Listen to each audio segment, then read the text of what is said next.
Welcome to Live Players, where political scientists and strategists Samo, Burja, and I discuss the key individuals with the power to alter our current society. Every week, we provide analysis of the news and case studies of live players as well as key institutions and technologies that make up the global power landscape. Let's dive in. In today's episode, we're featuring a conversation between Samo Burja and Nathan Labenz from the Cognitive Revolution podcast, another podcast from Turpentine, the network behind Live Players. They discuss the intersection of AI and geopolitics. Please enjoy the episode. Samo Burja, founder of Bismarck Analysis. Welcome. Great to be here.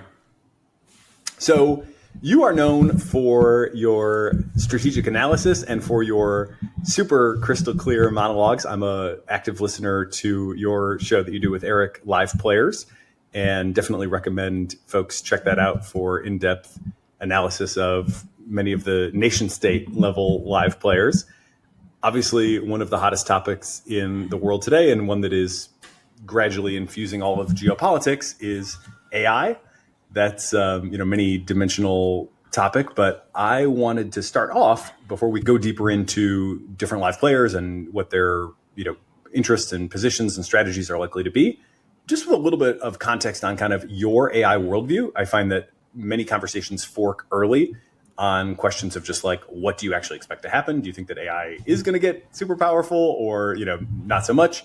And we'll leave any debate of that topic for another time. But I just wanted to at least give people a sense for kind of what your outlook is so that they can, better contextualize the rest of your analysis. I think that artificial intelligence is a fascinating test for people. It really, whenever you talk about artificial intelligence, you end up having to look at basically all of the world models that one has. You have to employ them. You have to reconsider them. You have to check which assumptions hold and which assumptions should be dropped.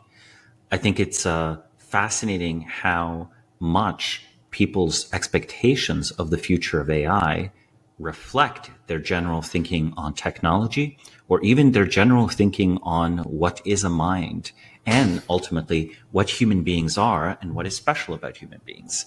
You might have people who greatly focus, say, on the lack of agency that the current AI models display, right? You might say that actually that, rather than intelligence, is the most valuable thing. And then others would brush that aside and say, all you really need is a for loop on, already there's generative intelligence. First off, that's shown to be not quite true, but it is a fundamental question of whether something a very different process would be needed to produce agentic AI, or whether it's just a small tweak that we're going to get through the normal application of generative AI.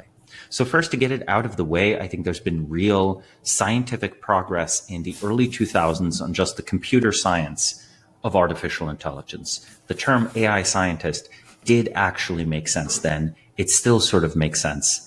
I think since the last 4 or 5 years, there have been new breakthroughs as the larger and larger models have been trained.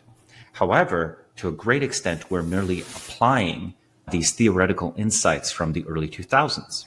That's why there is a lot of disputation as to who ultimately should properly be credited for the so-called transformer architecture that is now used to basically generate most of the text that's behind LLMs.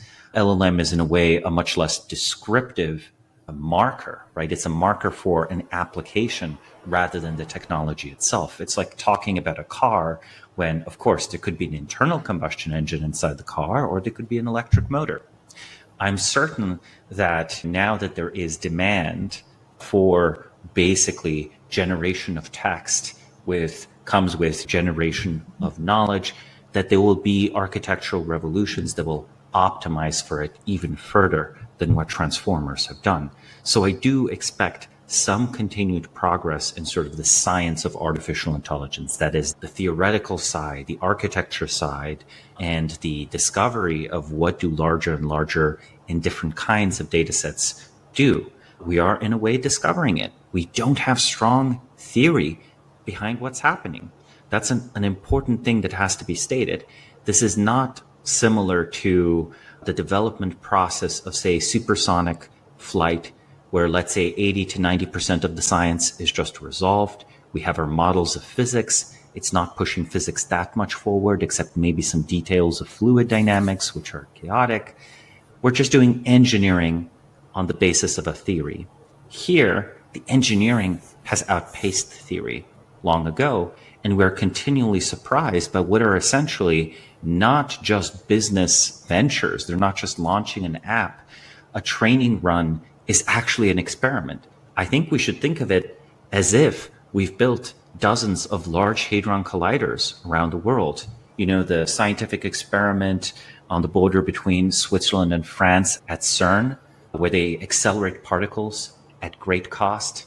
Now, we're kind of living in this world where, you know, $100 billion valuations have become boring for some of these new software companies. No one's that excited. They're interested when yet another AI scientist goes off to fund their own lab. But that seems like table stakes now.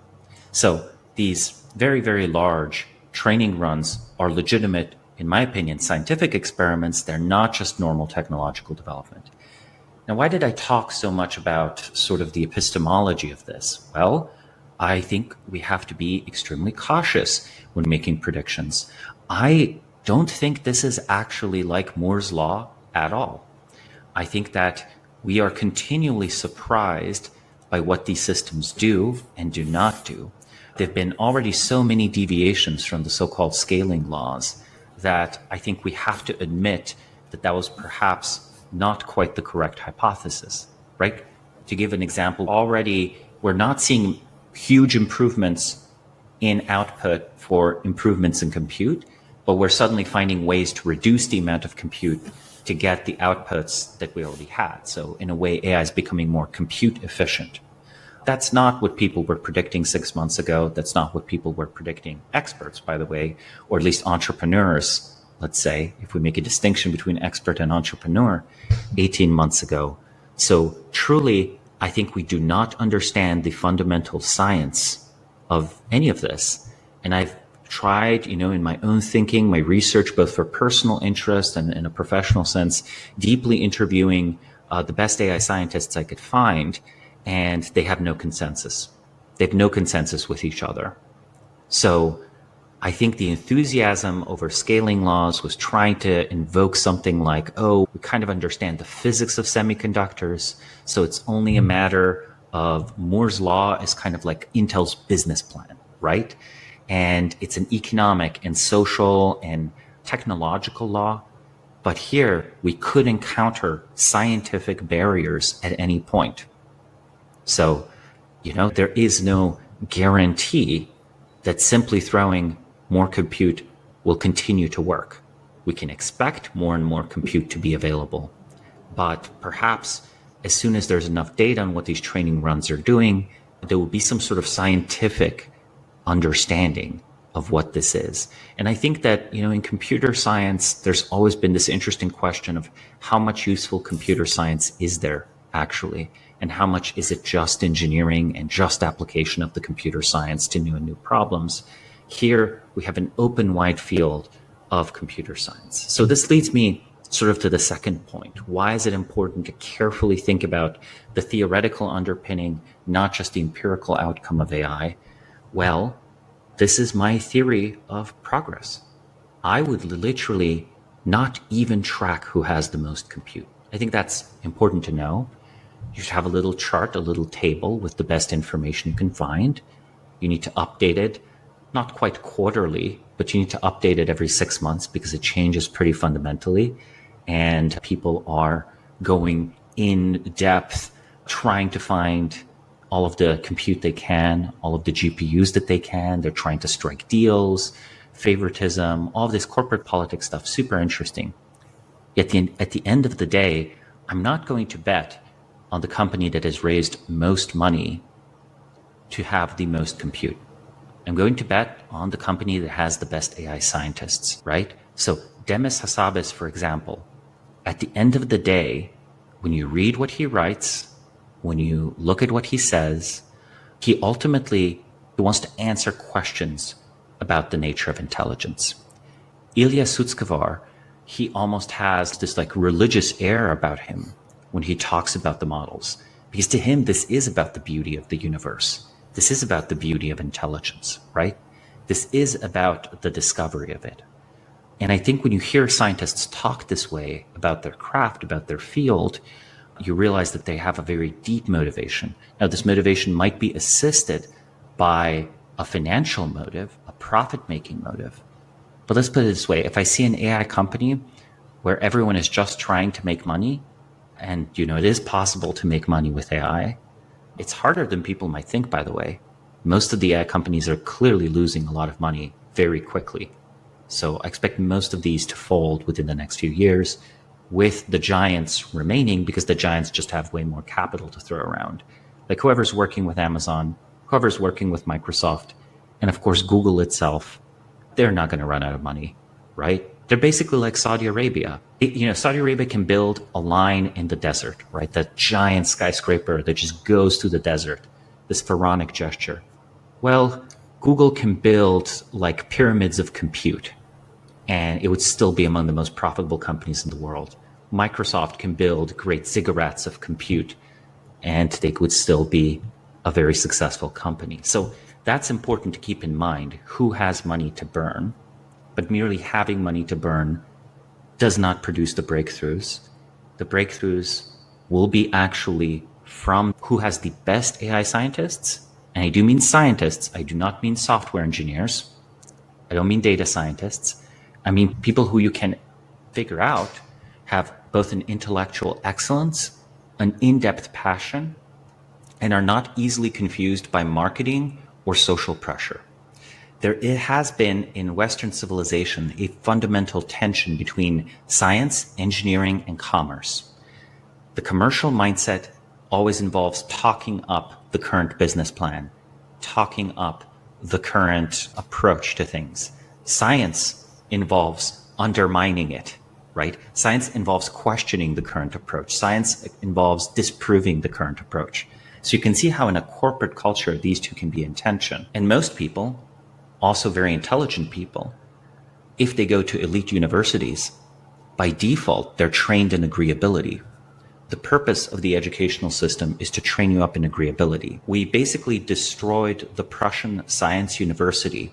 It took a century for the destruction to happen. But when we made the Prussian Research University model, when it was adopted in the United States and adapted to scale to most of the population, it obviously can't scale. So something that was designed to sort of protect your PhD autists ended up being a degree mill and ended up being a necessary career step, not just here, but back in Germany and in the United Kingdom and in France, and actually now more and more so in China. If the talent distribution mechanism of your society is the same thing as the scientific mechanism of your society, that is also a contradiction, and that is a fundamental problem of Western civilization. We do not know what to replace universities with. So why am I talking about universities in the context of AI? Like I said, AI is a good test. You have to go deep. So many of these top AI scientists were poached from universities that had good computer science departments, but these weren't even first-year universities. Can you name a brilliant AI scientist from Harvard? Has a background, did a PhD there or something? It's kind of interesting. You see that Canadian universities punch above their weight. MIT, well, that's pretty predictable. British universities, French universities, for some reason, French mathematicians seem to have a knack for it. Anyone who is trained in the former Soviet Union for some reason, and by the way, that's not surprising. A lot of the mathematics underpinning modern models was actually developed in a compute-starved environment as academic hobbies for mathematicians who are kind of trying to cope with the lack of good computers and trying to figure out new and more efficient ways to do things and working things out on paper rather than on huge training runs. Now, that tradition has developed immensely in the 1990s and the 2000s after the fall of the Soviet Union, but it's notable that a lot of these academic lineages go back there. So after the launch of ChatGPT, I think we have stripped mined academia for all the good AI scientists. I don't think you have any truly knowledgeable questioners of the nature of the universe of the Ilyasutskaya tier left. I think they've all been strip mined. There was just too much money. There are mathematicians who, for ideological reasons, were not inherently interested in AI, but were scared of AI by basically Eliezer Yudkowsky and basically things around that. Arguably, Terence Tao is in that category to some extent. And those mathematicians, I think, will make modest or decent progress, because ultimately, if you have a holy terror of AI, which causes you to change your mathematics, what you apply your mathematical expertise to, I think it can make you a very good engineer, but it makes you like kind of a mid-scientist. I think the curiosity, not the terror, is the actual underlying deep motivation, which causes these like very flawed human brains prone to various interesting cognitive flaws like wishful thinking and so on, to actually end up locking onto truth. This means that if someone wanted to, they could compile a list of all the AI scientists that are likely to be paradigm breakers. You wouldn't get 100% of them. You could probably get 90% of them. And you can chart which company has the most. And at the end of the day, you can chart which company is likely to not be constrained by needing to develop a product. Let's remember that this breakthrough of application of ChatGPT came out of a company that people used to make fun of for releasing white papers instead of products. Like, this is important to remember before its memory hold, that OpenAI, it wasn't just a corporate drama that came out of structuring it as a nonprofit. They basically gave the best AI researchers they could find tenure. Like, they basically were just publishing white papers, and they were working very hard, and they were motivated by this vision that AI will transform the world. They were recruited by literally Sam Altman and literally Elon Musk working together. Like, that's in the prehistory, including things like giving Tesla gifts to the early employees to encourage them, right, to go do that. And I think that cannot be recreated in the current environment. So it's sort of decaying, right? And if you look at the key people like Dario Madej and like Ilya Sutskever and, maybe others in the future, this dream team has sort of split apart. Now, I think they have likely trained up significant human capital. So anyone who was working with them in that initial period before the entire planet decided OpenAI was a huge success, those people, if they were AI scientists, not software engineers, I think they're underrated. And I think people should be trying to poach those because, like I said, academia is strip mined. Which places were still producing and training people in this scientific mindset rather than an entrepreneurial mindset, a hype mindset? Hey everybody, Erik here with a word from our sponsors. The tech world turns to the Brave browser for its unbeatable privacy protections. But did you know that Brave also has a private ad platform? Brave Ads offers first-party targeting, and it's been cookieless since day one, so you can relax while third-party tracking cookies disappear from the web. Today, millions of people turn to ad blockers to avoid being tracked and pestered online. But Brave's new ad model aligns incentives for users and advertisers.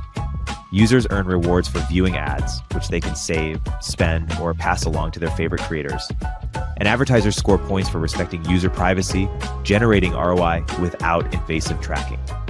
So whether it's high-impact announcements on the new tab page or keyword-targeted ads in Brave Search offers diverse, private, future-proof ad formats for all your business goals. Join the future of advertising at brave.com/ads. Mention Turpentine to get 25% off your first campaign.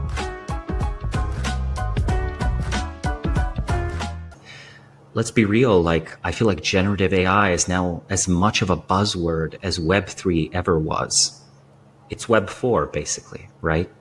It's like what is supposed to save the balance sheets of all the investors and all the major corporations and actually BlackRock.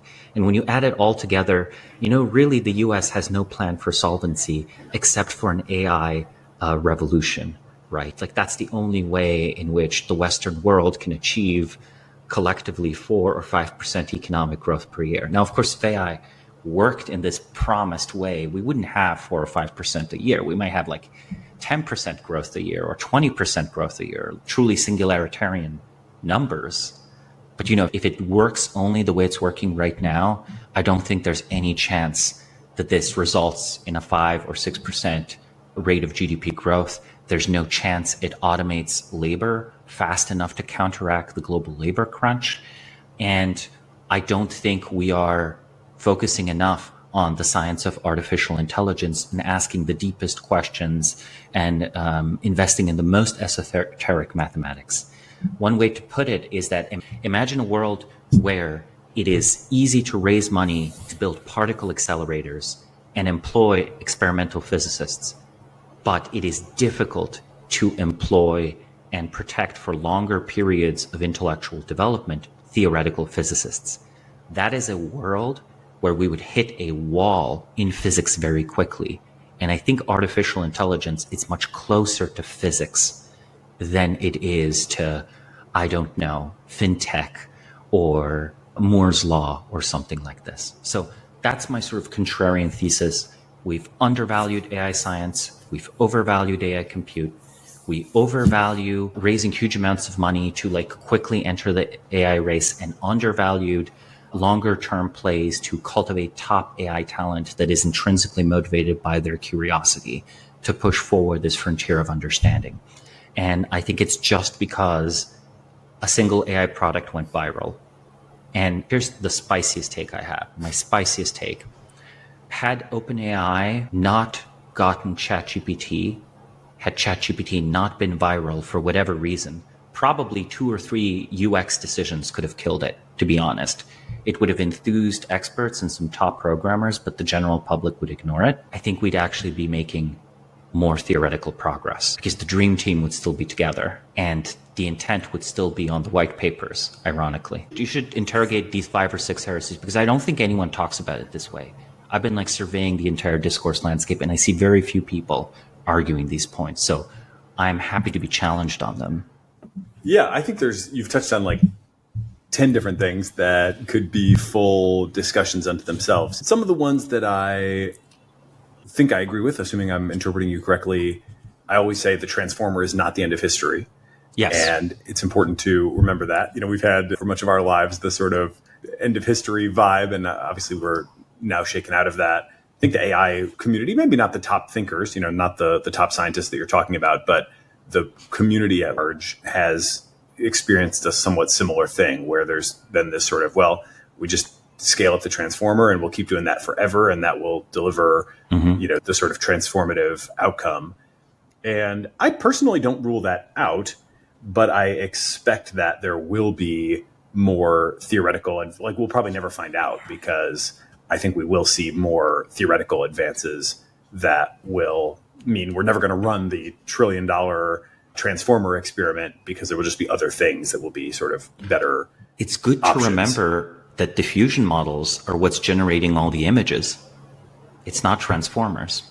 So what is it? If transformers are fully general intelligence in the bedrock of it, why are they so much worse at generating images than diffusion? I think that we are seeing the Cambrian explosion of the different definitions of intelligence, right? The Cambrian explosion with this event on prehistoric Earth hundreds of millions of years ago, where suddenly there was a vast diversity of multicellular life that came to be. It's visible in the fossil record. I think for most of our history, we have had only human and animal intelligence, and we added a tiny bit of computer intelligence, which I think is different in kind than human and animal intelligence. And now we have added even more forms of computer intelligence, right? I think that already the Turing machine was already a form of artificial intelligence. I think we're eventually going to have a periodic table of elements of different things that can be called intelligence that are fundamentally different processes. So I think we'll have qualitatively different processes that can produce outputs that we would call intelligence, but they will be fundamentally different processes with different properties, different strengths, different weaknesses. And I think that will be surprising to us because we're used to thinking of intelligence as a single thing, because the evidence is pretty strong in human beings when you do psychometrics and cognitive science that humans are just kind of doing one thing super special. But, maybe the universe doesn't work that way, right? Maybe human intelligence was like the hydrogen atom, the first atom that comes into existence in the universe, but then very quickly the stars start making helium and iron, and then the supernovas start making uranium and all these heavier elements that mere star fusion can't produce. So I really do think that we are going to be continuously surprised at the strength, unreasonable effectiveness of various forms of intelligence as we discover them, but also surprised and shocked by their weakness, right? Why do AI agents, when you put generative AI, when you put transformers on a loop, why do they melt down into incoherence and don't pursue goals and cannot actuate and cannot act on the world? Like, that's a surprising thing. I don't think people expected that. If you told someone 20 or 30 years the kind of verbal behavior this intelligence is capable of, they would assume it's trivial to use the words to command a robot and have the robot do things, right? I think they would assume it's trivial, but it turns out it's not. Or they would assume it's trivial to have a representative. Wasn't that the thesis of like 100 startups 5 minutes after ChatGPT came out, the personal assistant? And they're just not, you can use them, but you can use them the way you can use a Calendly link. You can't use them the way you can work with an executive assistant, a human executive assistant. I really agree with, and I think you're sharp to emphasize. I use the term Cambrian Explosion sometimes as well. I also have started to use the term mixture of architectures era to signal sort of the end of the Transformers era and the beginning. And I think we're just very much still in the beginning. But yes, folks who listen to my feed, know that I have an obsession with state space models. And the big reason for that is that I see it as one of the first new core mechanisms that performs basically on par with the attention mechanism, but notably, as you said, does have different strengths and weaknesses, which you sort of have to drill down to a very small level to really distinguish. It's quite interesting that at the high level, when they train like a state space model versus a transformer model at scale, they look pretty similar. Like qualitatively, you can chat with them. They seem to have reasonable memory. When you drill down into the micro skills, you find that there are kind of two sides of a coin, sort of different strengths and weaknesses.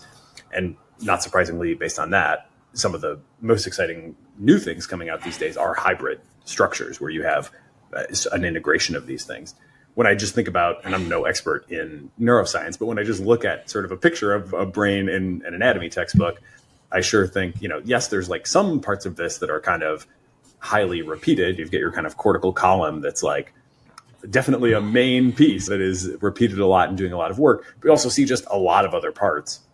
And so it does seem like we're headed for, I think a periodic table is a pretty good mental model for it. We'll have a lot of these different specialized, not even full architectures, but components that you can kind of snap together in all sorts of different ways. Going back to just the sort of how, let's say Erik always asks questions in this way, so I'll do the same. If you're advising a national government, President Harris comes to you and says, okay, a lot of hype out there. Obviously, though, a lot of undeniable progress too. How should I think about how extreme things could be? Like, I hear you that the agents aren't quite ready and that like GPT-4 was still kind of a slog to implement and probably is not going to be transformative, but there's a lot of buzz about a possible GPT-5 and the GPT-6 behind that. How would you kind of characterize, for somebody that doesn't have time to get into the science, like what the sort of range of plausible outcomes might be, or like what they need to be prepared for? Well, I think the possibility of a compute race should be kept in mind, but a compute race is not a software company race. It is a hardware race. So if you want to preserve the US capacity to engage in a hardware race, I would advise the president, and especially, in an ironic twist, maybe former President Trump has already received this advice because recently he went on air saying, we're going to need to double the energy supply for compute. I'm like, wait, where did you get that talking point? I don't think he read about it. I don't think he asked ChatGPT. Someone who kind of knows what they're talking about must have spoken to him. So I would say to President Harris, if Kamala becomes President Harris, I would say that you will have to pursue an industrial policy on semiconductors and an industrial policy on energy. And the thing that my libertarian friends will most disagree with me, I'll just say it will require government action. Not just the government getting out of the way, but the government buying compute in America. Even TSMC cannot run a chip fab in America and have it be as profitable. No matter what they do, the unit costs are 50% higher. Like Morris is on record for having said that. So if TSMC can't do that, how could Intel? And if we're doing free trade, even with our allies, this means the second largest chip fab might be in America, but not the largest. The free market will not provide. So I think the answer has to be something extremely politically difficult. I think we need to create a new Silicon Valley. Let's remember, Silicon Valley originally meant silicon, right? It meant hardware, right? When I saw, there's a Wired article a few years ago, it was titled, Shenzhen is the Silicon Valley of hardware. I was like, I felt my heart drop. I was like, oh no, the Valley has no idea how much trouble they're in. And my friends at the time made fun of me because I was saying, no, you don't understand. If they dominate hardware so thoroughly, they will easily reverse engineer software too. And they're going to have their own unicorns and they're going to have their own software giants. Well, my friends don't find it so strange. My clients don't find it so strange either now that we are discussing whether to ban TikTok, right? Like, obviously, China can build software startups now. No one's wondering that. Obviously, Baidu is honestly, it is about as good as Google, actually. They're like keeping pace, not just with the stuff we did 3 or 4 years ago. They're keeping pace with things like self-driving cars and driving their own progress just as fast. So really, the hardware thing is going to be difficult. It's going to be difficult because you won't be able to do it like NASA.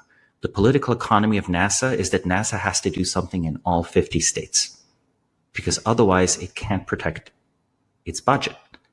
It has to give something to every single state or states will go against it. However, that's not a good way to build rockets, right? SpaceX doesn't have to have a facility in all 50 states, right? SpaceX's biggest client, of course, I think it remains the government, though Starlink is genuinely going to be a very different model.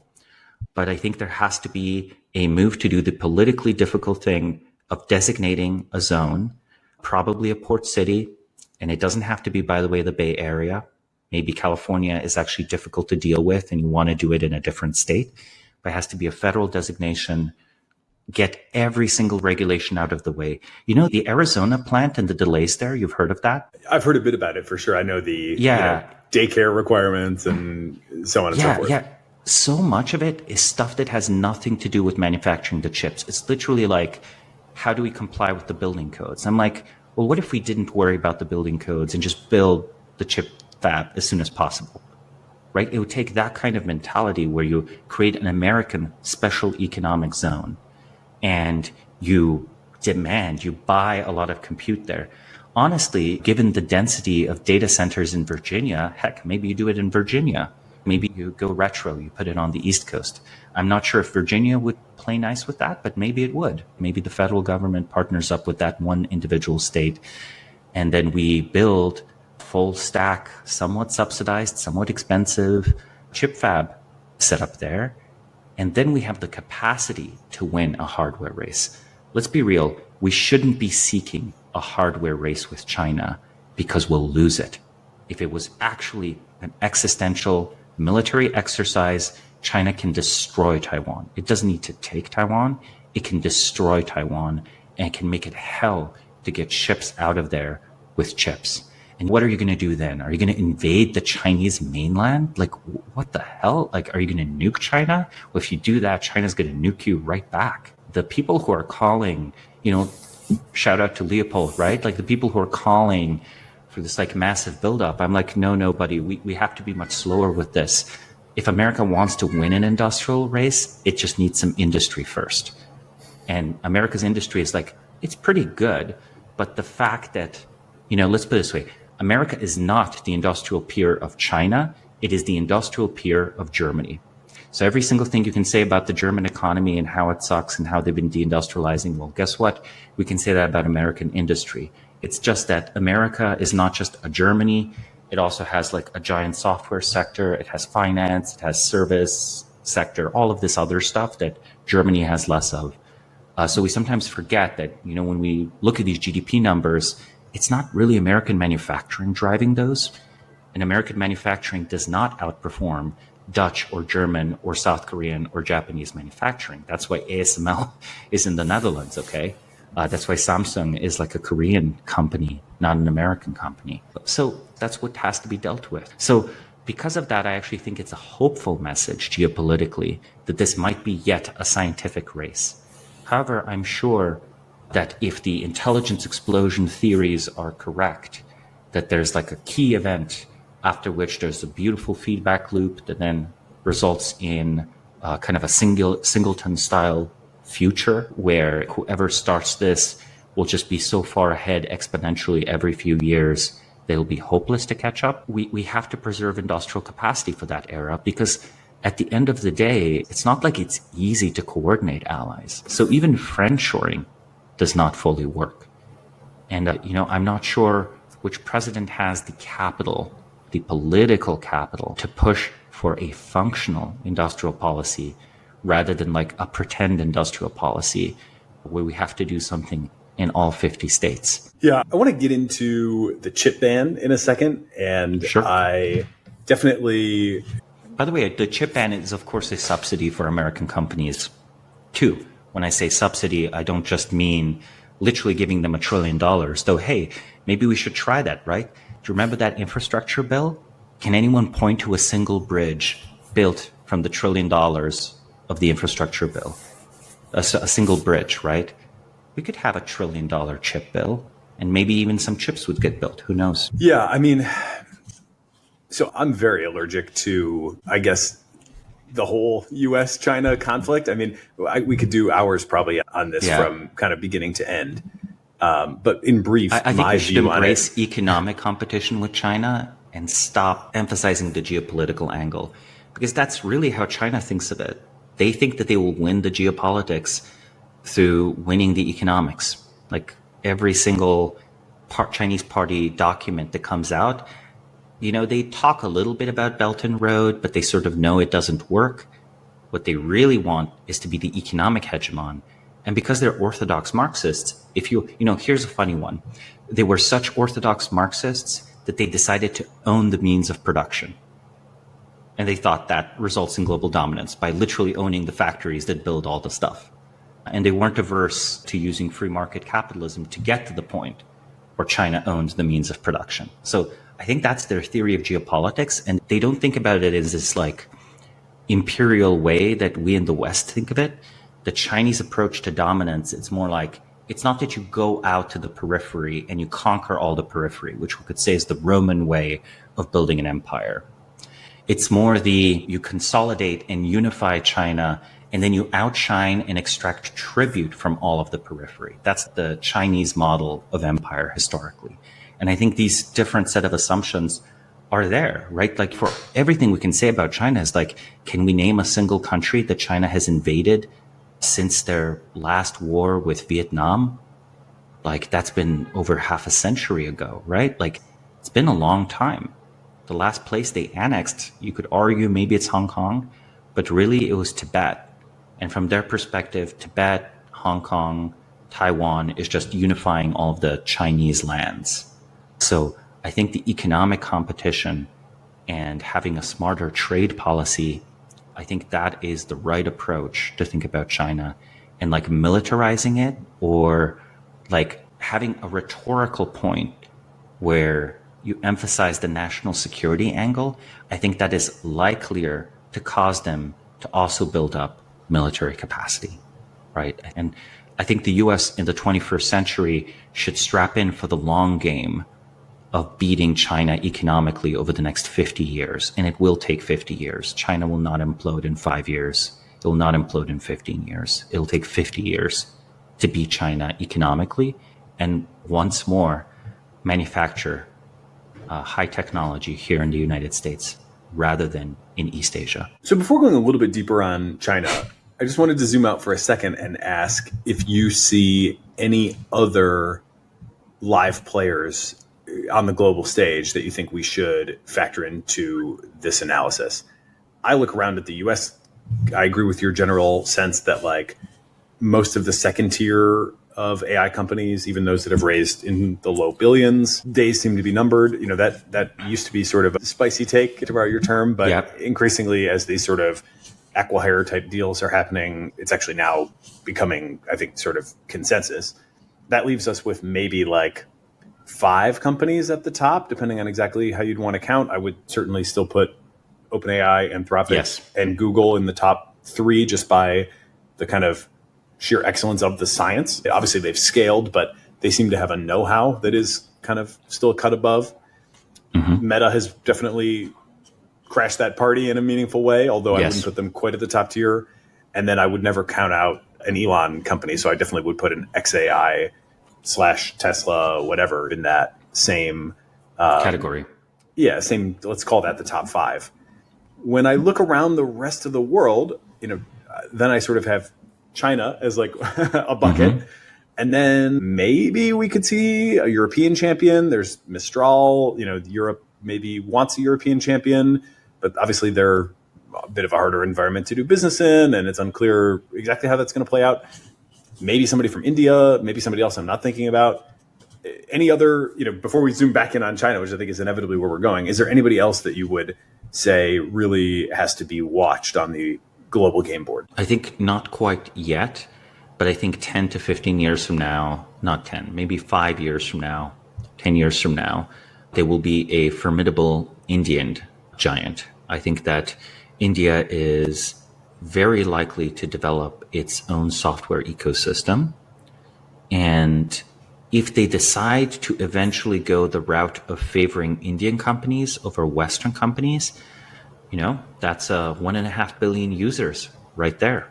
That's large enough. That's the same sort of initial captive audience that Chinese companies enjoy, and that actually even a Russian company, Yandex, enjoys, right? Yandex kind of is the Russian software conglomerate. They basically do almost everything that Western software companies do, including having a self-driving program of their own. They're not leaders in any sense, but they demonstrate that even if you have like a very small market of users, which honestly like 100 million users is really not that much, but if it's behind a digital wall or a regulatory wall, well, then you can do very similar things to Silicon Valley, even if you have much less money than Silicon Valley companies. You can do for a few billion what in Silicon Valley is done for tens of billions or hundreds of billions. And I think the Indian situation will be very similar. Something will happen there. I think for Europe, I'm more bearish on Europe after Macron stepped down, because I think Emmanuel Macron was personally convinced of the importance of artificial intelligence, had personal contacts with Silicon Valley, championed and pushed against German regulators, ironically, using French pull and weight to have French diplomats argue against regulation. You know, think how dire it is if French diplomats are going around Europe arguing against AI regulation, while the Belgians and the Germans are going wild and having fun restraining them. And it went as far as the French state was trying to do the best it could to recruit people into Paris. This was a smart strategy. With the exit of London from the European Union, Paris could have become the startup capital of Europe. Now, if a future French government picks this up, and let me explain a little bit, France still has excellent mathematics education. They still have lots of field medalists and so on. You have the raw talent there, right? So they don't need to poach from MIT. They have their own mini MIT. So they have a university there. It's a big city, so you don't feel like you're in a backwater. And if the French government gets off your back, you're not even getting in trouble regulatory wise. Like in theory, you could actually do a startup if the French government got out of your way and gave you some tax breaks and all of that stuff. And also actively invested into seeding an ecosystem there. So I think it remains an option for the next 4 to 5 years for a French government to continue this strategy. I'm just not sure if they will, right? Okay, so then that brings us back to US and China. I would love to get maybe the brief version of how you understand why the US and China are at such odds in the first place. I don't have a great account of it. I start like you with a sort of naive observation that like we're on opposite sides of the globe, and it seems like neither one is as you said, like we're not going to invade the Chinese mainland and they're not going to invade North America. So we should seemingly be able to coexist, each comfortable in the fact that we've got these huge ocean buffers. And yet all I feel these days is out of like the DC establishment in general, China this, China that, China. And it's also now moving into the AI discourse in a way that I think is quite unhealthy, where it's like, well, if we don't race to develop the most powerful technology that we can as fast as we can, then we're just ceding the future to China and we're going to have to live under Chinese values. And I swear to God, people who say that, I always want to know, like, what is your definition of Chinese values that you are, expecting us to be living under? Because I think that's just often such a vapid comment. But anyway, why do we have this? And I guess the next question that you can maybe carry on into is there any way for us to avoid the AI arms race or AI Cold War with China? The chip ban, to put my cards on the table, seems like a step in the wrong direction, in that it can only be interpreted from their side as, at best, an attempt to keep them down, and at worst, an attempt to create decisive strategic dominance over them. And obviously neither one sounds very good from their perspective. So yeah, why do we have this? Is there any way we can avoid an arms race? And what would you, to maybe go back to the strategic advising frame, what would you advise the next president to do about the chip ban? I think the chip ban is too little too late. I think that had it been something that was pursued in like 2010, China could have been taken off the track of developing cutting edge chips. What the chip ban has done now, it's not sanctioned China really. It's given a subsidy to Chinese chip manufacturers. So if you can't buy the best NVIDIA chip, or if you can only buy a nerfed version of it, well, guess what? A Chinese chip designer or manufacturer only has to compete with the nerfed version, not your cutting edge version. They just need to do the nerfed version better, slightly better. And a Chinese giant or company becomes viable because there is enough Chinese commercial demand for GPUs, right? They have a huge tech ecosystem, like dozens of huge companies. They're equivalent of Google, they're equivalent of Amazon, they're equivalent of OpenAI, right? They're equivalent of Waymo, they're equivalent of Meta. They have their own demand for this. And the government in China hasn't really even started buying GPUs at all. If they wanted to, they could make it a national priority. And we've basically announced, hey, it's a national priority for you to develop your own high-end chips because we're not going to sell them to you, not now and not in the future. And the Chinese government is rich enough to afford that. I think people really don't understand that America is not the only country in the world that can drop $1 trillion on a serious problem anymore. China could drop $1 trillion on this problem if they choose to, or 100 billion or 50 billion, right? In the US context, the US has not dropped $1 trillion on this. It's only dropped 100 billion. We dropped 100 billion on it and we get an Arizona chip fab. Meanwhile, we drop $1 trillion on building bridges and it's not clear we built any bridges. So I find that super funny. Anyway, the future here will rely on a general industrial revival in the US, where I do think the energy angle is the right one. I think we should seek to radically increase energy production, electricity production in the US, because then it makes sense to run data centers in the US. And energy is one of the few things where labor costs are not a big cost in producing electricity, right? So I think that would be a good medium-term advantage. And I think that also The scientific question is an interesting one as well. I do think we have a scientific advantage over China, but not a technological advantage. So I think something very good can be done in terms of smarter scientific grants, even if the Chinese inevitably copy whatever the science discovers or produces a few years later. I think that one of the US advantages has been DARPA, and having a good understanding of how DARPA works. Well, maybe you should have a DARPA focused exclusively on artificial intelligence, and you have to staff it with ideologically diverse people. So don't just hire all the EAs. Even if Jason Matheny is listening to this podcast, the current CEO of RAND and Holden Karnofsky and all of the EA royalty, they can certainly have a few program directors at the AI DARPA. They just should not be allowed to appoint all of them. So my other advice to the president would be, Madam President or Mr. President, whatever it might be, we have to have ideological diversity because this is no longer just a technology. People are pursuing their end of the world cosmologies here. It's like, sure, the Manhattan Project can be 50% Marxist, but maybe keep it just 50% Marxist. So similarly, the AI DARPA, maybe it can be 50% effective altruist, but keep it at 50%, okay? Not to pick on EA, but they're like a big, you also wouldn't want it to be more than 50% EAC, whatever EAC even is ideologically, right? It's just the case that a lot of people will pay lip service to the United States, but ultimately, if you look at their ideology, if you have a utilitarian ideology, you are not always a friend of the US. You are mostly a friend of the US, but you're supposed to be thinking globally and the future light cone and all of that stuff. You are incidentally not fundamentally patriotic. And I don't want to overburden the patriotism because patriots can be dumb. Patriots often do very noble and excellent things, but it's very easy to weaponize patriots against free speech.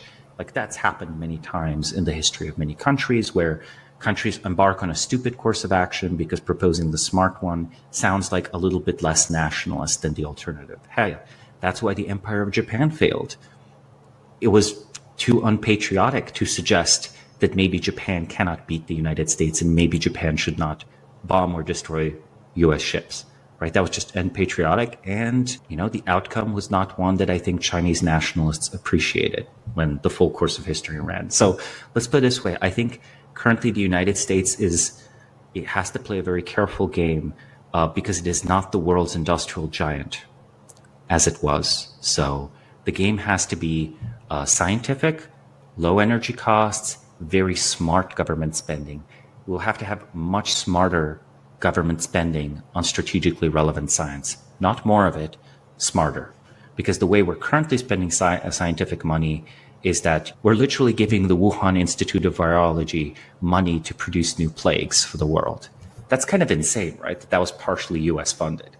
That, mind you, is now well documented. It's long ago left the Alex Jones or even Joe Rogan world.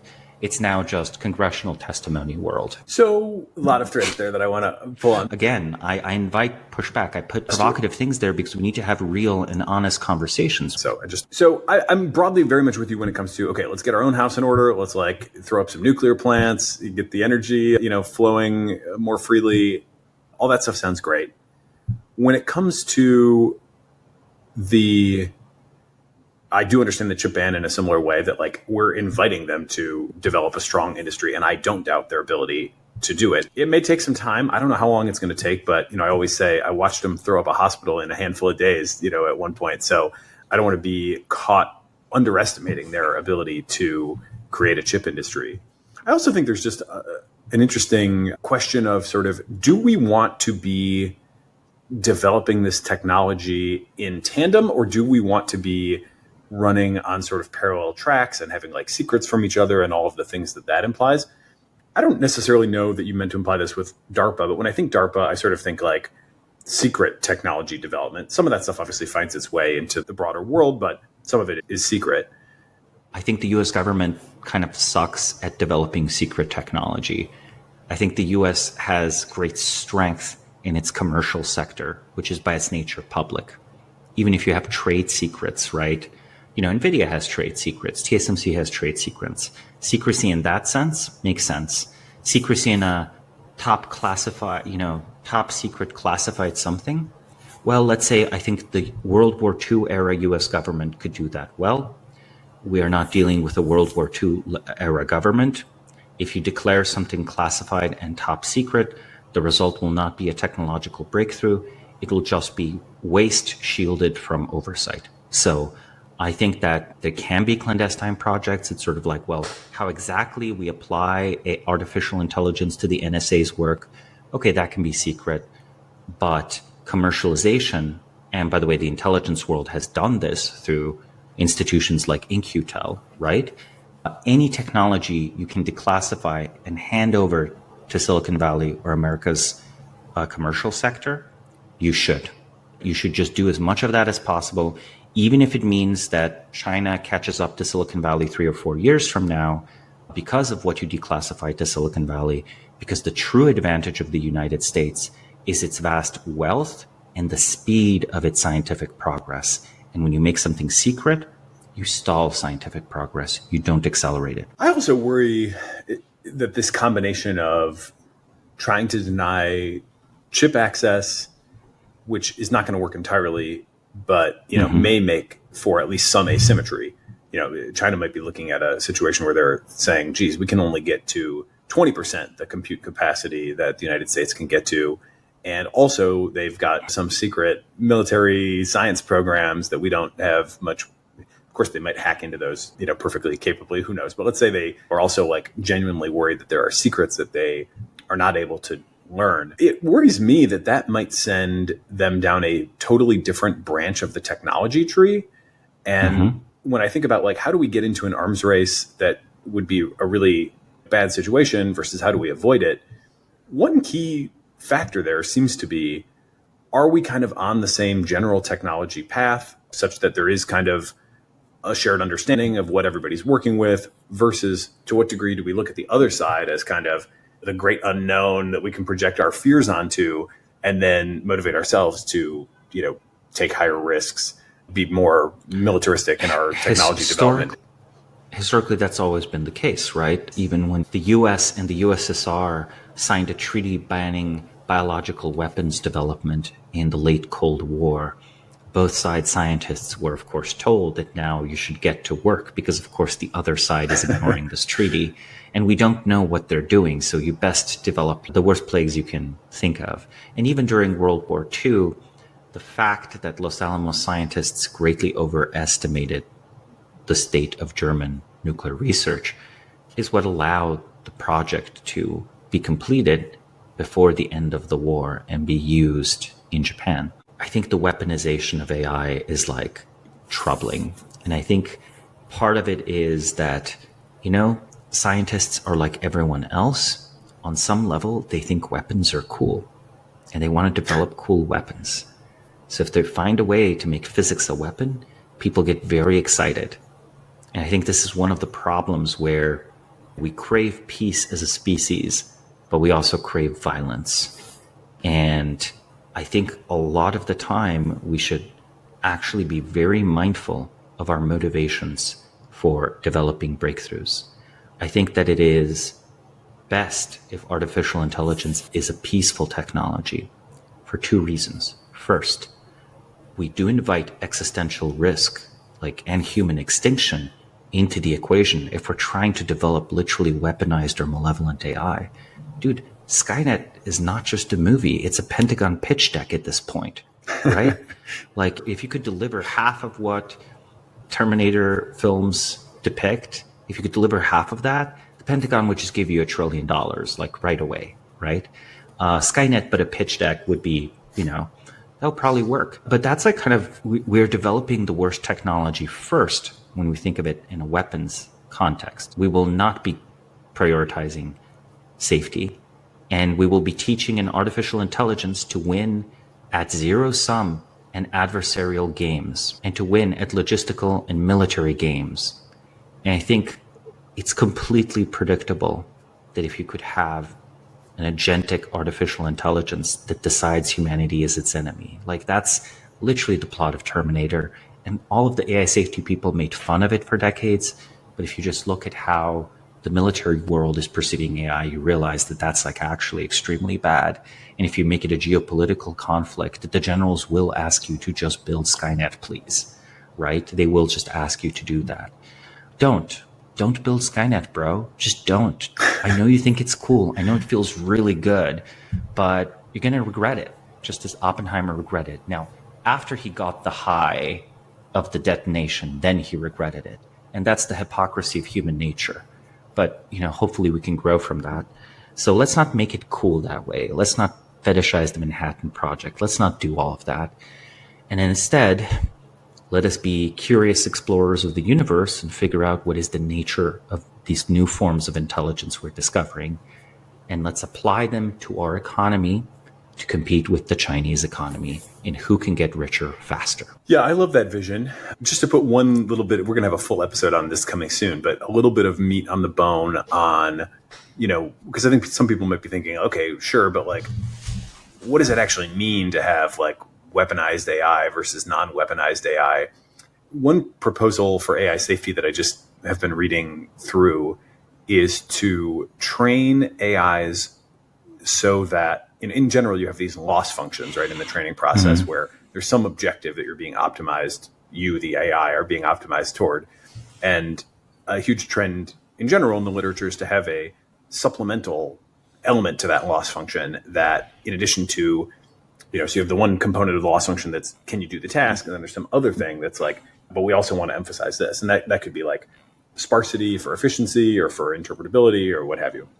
So this really interesting one that I just came across was about minimizing self-other distinction and trying to create an AI that had the same internal state, regardless of whether it was referring to itself or referring to someone else.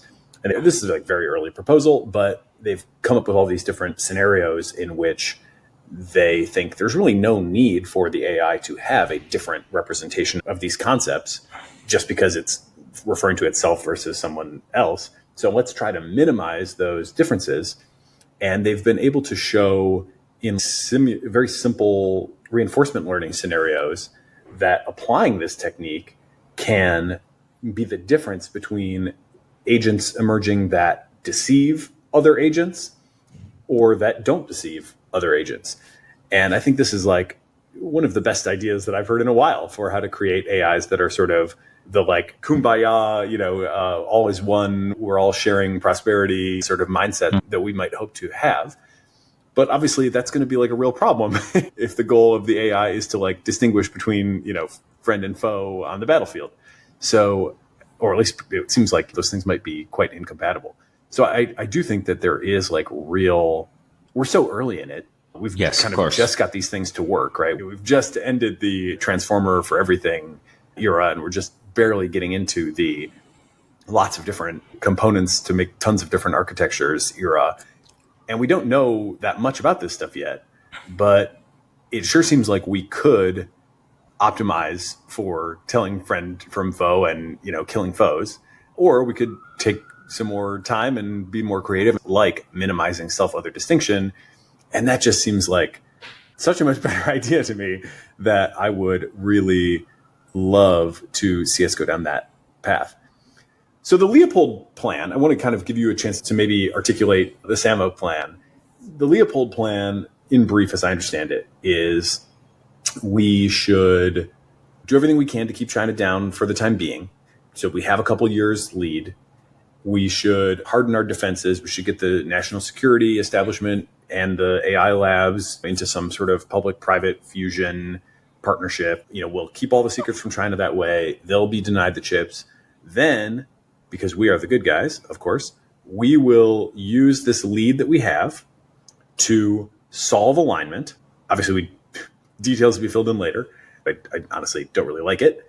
And then once we've done that, once we can then approach China from a position of decisive strategic advantage, then, because again, we are the good guys, we can approach China with the offer of benefit sharing. And then we can sort of maintain American hegemony and American, Western civilizational values will prevail. And China will kind of recognize that better to take the deal at that point than to, what alternative will they have? We'll have super intelligence. What's your alternative vision for how leadership can conceive of a plan for the next however many years in AI that would contrast against that? Let me start at the end of the plan and work backwards. The US cannot credibly offer benefit sharing of this kind. The US allowed Germany and Japan to rebuild their economies after World War II because it was interested in the containment of the Soviet Union. And the Soviet Union was a threat. Had that not been the case, perhaps Germany would have been deindustrialized in 1946 rather than 2024, which, mind you, is partially the US is doing through the destruction of Nord Stream. I'm just happy to say it's overwhelmingly clear the US did that. The second step, so the offer cannot be credibly made, therefore the Chinese will not accept it. A step before then, we solve alignment, because who is we? Who is we? What set of institutional or political forces in the US government would result in an accurate scientific understanding of alignment, assuming that is a coherent problem, and make rational, bureaucratic, committee-driven decisions in line with that? I mean, sure, if we appoint a benevolent dictator of AI, which of course, if we take the premise, is a benevolent dictator of the United States and of the planet. So, so much for American freedom-loving values. Perhaps that is the true convergence all along. And then we go a step earlier where it's sort of, this kind of hardening. The only way you can truly make the American technology stack secure against China is to make it secure against US citizens. So the idea of an open digital society, a creative digital society. I know open source, people talk about open sourcing the weights, but I feel the vision of the social revolution that was supposed to happen because of the digital revolution is so lost at this point. I think we all want to have a closed internet. We want to have a monitored internet. We want to have a censored internet. Like that's what it would require. Do you scrub AI leaks? Leaks would happen. There would be an Edward Snowden of AI. Would you scrub that from the Western internet? Perhaps using AI to hunt down all instances and mentions of it? Like our problem is without an open source, open access citizen participation vision of our internet, if as soon as we abandon that, we actually go on the treadmill first towards being like the EU, and then even worse, being like China. I've written an article on this. Unfortunately, this article has aged well. It is called The Centralized Internet is Inevitable. And for example, the only break in the escalating trend towards social media censorship that is suggested, and by the way, this is documented by things like WikiLeaks and so on, various parts of the US government just suggest, oh man, sure is a nice software monopoly you got here. It would be a shame if someone antitrusted it. Can you remove the social media post? Or can you unbank this person, this Alex Jones person? He's a problem. Do you remember that happened in one day? All the major social media networks decided to deplatform him. I don't like Alex Jones, but that should have been a red flag for the state of internet freedom. And as soon as we abandon sort of the open source vision, I'm open to us developing a new vision of what the internet could be. But let's not pretend that we're not slow walking into digital totalitarianism of our own kind. When I make a China comparison, it is a warning. It is not praise, right? So I'm not praising the US when I say that the US internet every year gets closer and closer to the Chinese internet. Or to put it differently, if one were to speak their mind politically on socially taboo topics in the US today, I think your business gets in about as much trouble as it does in China. And perhaps the only difference is you personally are not arrested, you are just made unhireable. And maybe you're put on an intelligence agency watch list. And this happened to many concrete documented cases of US citizens in a way that's unconstitutional, in a way that should be corrected. So I'm just going to talk a little bit about that. So the hardening can't happen if the civilian infrastructure is built to be open. So I'm open to hardening the infrastructure. We should not be enabling, at least for the military side of things, to be accessed. However, the commercial side kind of has to be open or it becomes structurally tyrannical. So we have to figure out how to thread that needle. What kind of security will we have on the base layer of our economy, society, politics, and communication? And like, how can we do that? And I know many people have many disagreements, but I'm talking here broadly more about the institutional incentives of the companies that provide us our very tools of thought. At this point, we are cognitively outsourcing as individuals, we're cognitively outsourcing a lot to corporations, and it is extremely risky to push a closer corporate government partnership than already exists, because then who shall restrain it in a realpolitik way? Who will restrain these organizations and the government from being tyrannical in a way that is illegal? You can't just say, oh, that's illegal. You can't do that. Law has to be backed by power, and usually it's backed by a balance of different powerful actors where law is sort of the operating protocol between them, right? So rule of law could be destroyed through significant centralization of the digital space.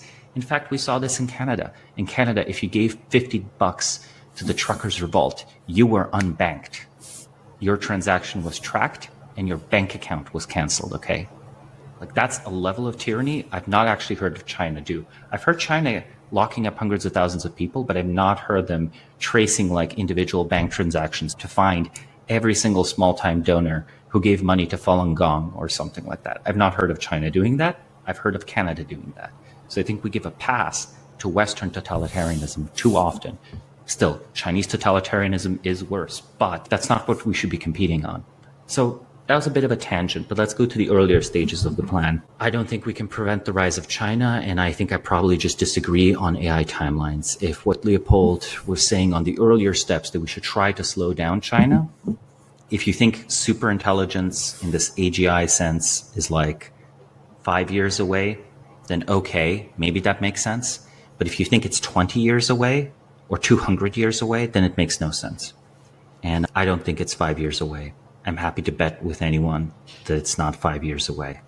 So because of that, I think we should not be escalating geopolitical competition with China, and we should instead be pursuing a mercantilist trade policy. We should be thinking of it in terms of developing the US sector and US economy, and we should justify it in that language, and it should be a set of give and take negotiations with China over splitting the global economic pie.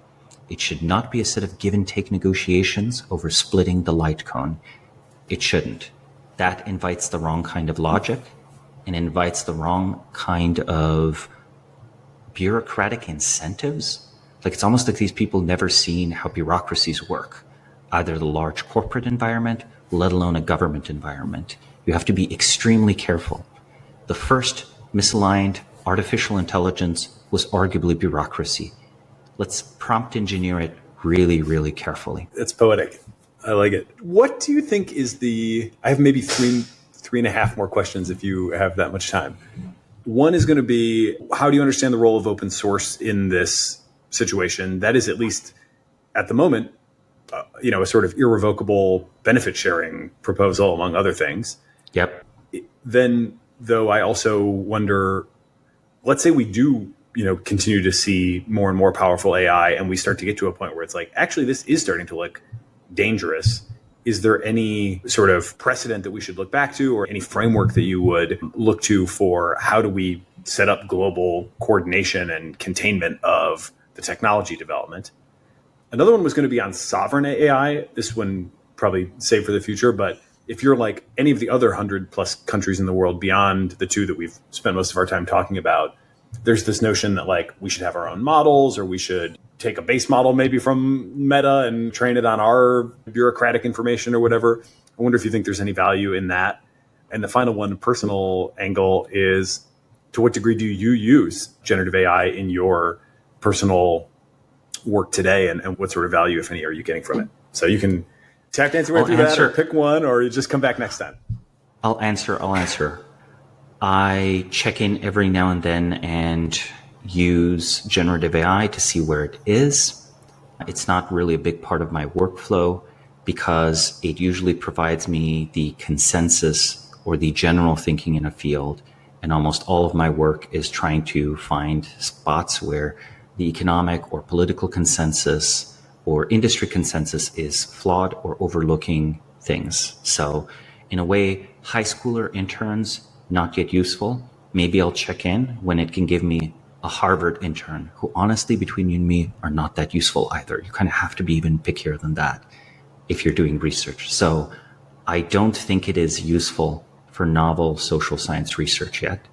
And because of that, I don't use it. And stylistically, sometimes it puts things into words about as well as I do. The problem is it does it in a recognizable way. So I can't even use it in my personal writing because it can't really do my voice.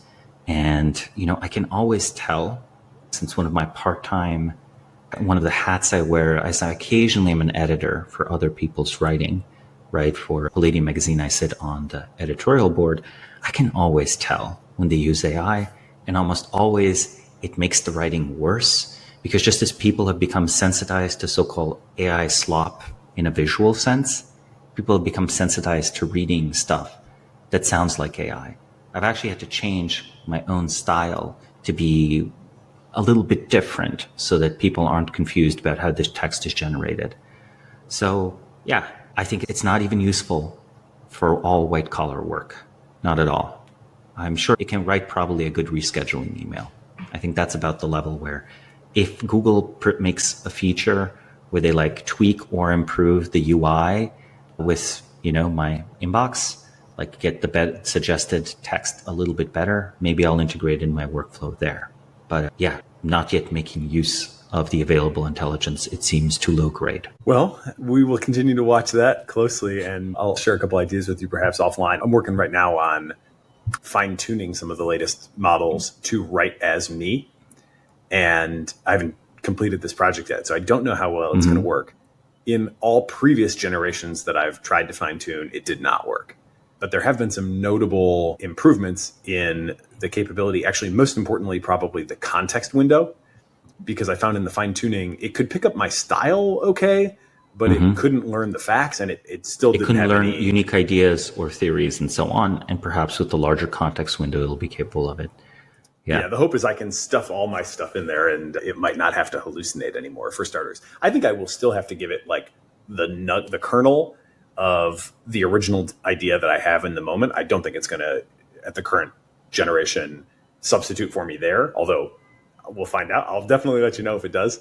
But my hope is I can give it the kernel, and then I can give it a lot of background and then train it on my style and get kind of interesting outputs. But I'll let you know if that starts to materialize. That's my current AI obsession. I know you got to go. This has been fantastic. A lot of really interesting things to think about. And I will look forward to maybe getting into sovereign AI. And I'm sure we'll have plenty more developments on the US-China, I don't want to say conflict because I want to let's frame it as friendly rivalry. Hopefully constructive. Yeah. But yes, this will be certainly a very active area for continued strategic analysis. For now, Samo Burja, founder of Bismarck Analysis. Thank you for being part of the cognitive revolution. Till next time. Thank you. Great job, as always. Thanks for listening to Live Players. Please subscribe, leave a review, and check out Samo's excellent newsletter, The Bismarck Brief, for more rigorous analysis of key individuals, institutions, or industries. Live Players is a production of Turpentine, the podcast network behind Econ 102 with Noah Smith and Moment of Zen. Hey everyone, Erik here. At Turpentine, we're building the first media outlet for tech people by tech people. We're the network behind the show you're listening to right now. We have a slate of hit shows across a range of topics and industries, from our AI and investing cluster of podcasts to shows that drive the conversation in tech with the most interesting thinkers, founders, investors, and influencers, like Econ 102 with Noah Smith. We're launching new shows every week, and we're looking for industry-leading sponsors. If you think that might be you and your company, email me at erikaturpentine.co. That's ERIK at turpentine.co, and let's partner together.